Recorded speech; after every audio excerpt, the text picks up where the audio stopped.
राष्ट्रीय जनतांत्रिक गठबंधन यानी एनडीए की बैठक में नरेंद्र मोदी को तीसरी बार संसदीय दल का नेता चुन लिया गया है। एनडीए का नेता चुने जाने के बाद नरेंद्र मोदी का लगातार तीसरी बार प्रधानमंत्री बनने का रास्ता साफ हो गया है और वो देश के दूसरे ऐसे नेता बन जाएंगे जो तीसरी बार प्रधानमंत्री पद पर शपथ लेंगे। इससे पहले ये रिकॉर्ड पंडित जवाहरलाल नेहरू के नाम पर था। मोदी जी के तीसरी बार भले ही प्रधानमंत्री बनने की संभावनाएं पूरी हो गई हों, लेकिन यहाँ मोदी के प्रधानमंत्री बनने के साथ साथ जिस बात की सबसे ज़्यादा चर्चा है वो है नीतीश कुमार और चंद्रबाबू नायडू और उनका मोदी जी को समर्थन। इन दोनों ही नेताओं के समर्थन से ही मोदी जी तीसरी बार या कहीं एक तरह से बैसाखी के सहारे वो अपनी सरकार बनाने में कामयाब हो रहे हैं। लेकिन ये बैसाखी मोदी जी को ऐसे ही नहीं मिलने वाली, क्योंकि चर्चा है कि सरकार बनाने के लिए जो सपोर्ट नीतीश कुमार और चंद्रबाबू नायडू ने दिया है उसके पीछे शर्तें रखी गई हैं। अगर ये शर्तें नहीं मानी गई या मोदी जी फिर से अपनी जबान से फिर गए तो ये तय है कि मोदी जी का जुगाड़ उनसे छिन जाएगा या कहीं मोदी जी की बैसाखी सरकार गिर जाएगी और ये बैसाखी सीधे इंडिया गठबंधन के पास चली जाएगी और फिर वही होगा जो मल्लिकार्जुन खड़गे ने कहा था कि हम भले ही अभी सरकार नहीं बना रहे लेकिन आने वाले सही समय पर सही कदम उठाकर फैसला लेंगे। खैर ये तब होगा जब मोदी जी अपने वादे से मुकरेंगे, लेकिन माना जा रहा है कि शायद आने वाले वक्त में ऐसा हो सकता है, क्योंकि मोदी जी के 10 साल के कार्यकाल में गठबंधन पार्टी के साथ क्या क्या हुआ उसे सभी अच्छे से जानते हैं।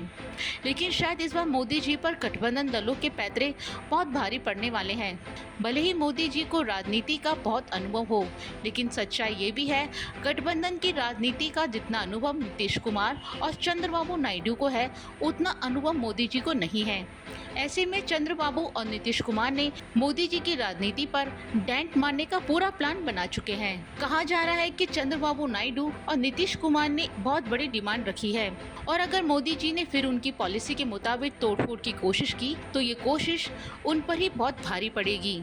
यहाँ आपको बता दें कि अगर अगले 6 महीने में नीतीश कुमार की पार्टी या चंद्रबाबू नायडू की पार्टी या दूसरे सहयोगी के सांसदों को तोड़कर अमित शाह अपनी रणनीति से पार्टी में शामिल कर लेते हैं तो यहाँ मोदी जी को एनडीए की जरूरत नहीं पड़ेगी।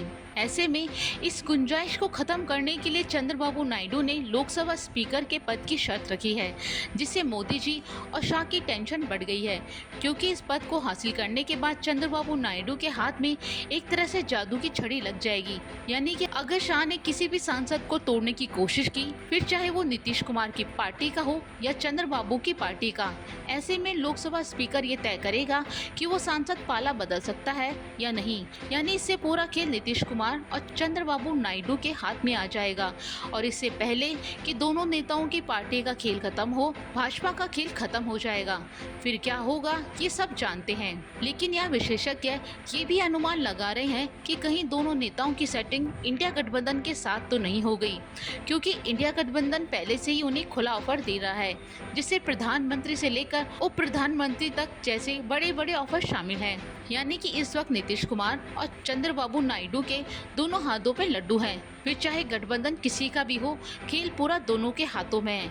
अब दोनों अपनी शर्तों पर ही काम करने की तैयारी कर रहे हैं। इसके साथ ही चंद्रबाबू नायडू ने आंध्र प्रदेश के लिए विशेष राज्य की दर्जे की मांग रखी है, साथ ही रक्षा मंत्रालय की डिमांड भी की है। लेकिन यहाँ जो शर्त सबसे ज्यादा चौंकाने वाली है वो ये है कि अमित शाह कैबिनेट का हिस्सा ना बने।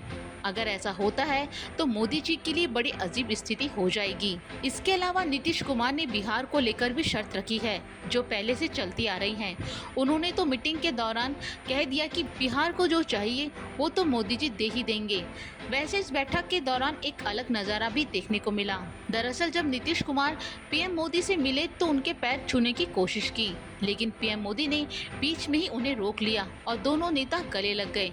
इस घटना का वीडियो सोशल मीडिया पर तेजी से वायरल हो रहा है।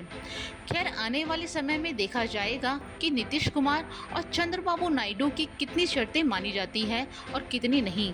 लेकिन इस वक्त मोदी जी के लिए ये दोनों नेता एक तरह से संजीवनी की तरह हैं। अगर ये चले गए तो मोदी जी का 10 साल का सारा खेल खत्म हो जाएगा, जो वो चाहते नहीं हैं। इसलिए इतिहास में अपना नाम दर्ज करवाने के लिए मोदी जी ऐसे ऐसे काम कर रहे हैं जिससे साफ हो जाता है कि सत्ता पाने के लिए मोदी जी कुछ भी कर सकते हैं। फिर चाहे भाजपा के चाणक्य कहे जाने वाले अमित शाह को ही साइड क्यों ना करना पड़े। और मोदी जी ऐसा कर भी रहे हैं। जब से परिणाम आए हैं तब से ही उनके बगल में अमित शाह की जगह नीतीश कुमार और चंद्रबाबू नायडू ने ले ली है। यानी इससे साफ हो जाता है कि मोदी जी के लिए प्रधानमंत्री की कुर्सी से बढ़कर कुछ नहीं है, फिर भले किसी को भी हटाना पड़े या किसी को भी साथ लाना पड़े। अब यहाँ देखने वाली बात होगी, क्या मोदी जी 5 साल तक पीएम रह पाते हैं या फिर उनका ये सपना सपना ही रह जाएगा।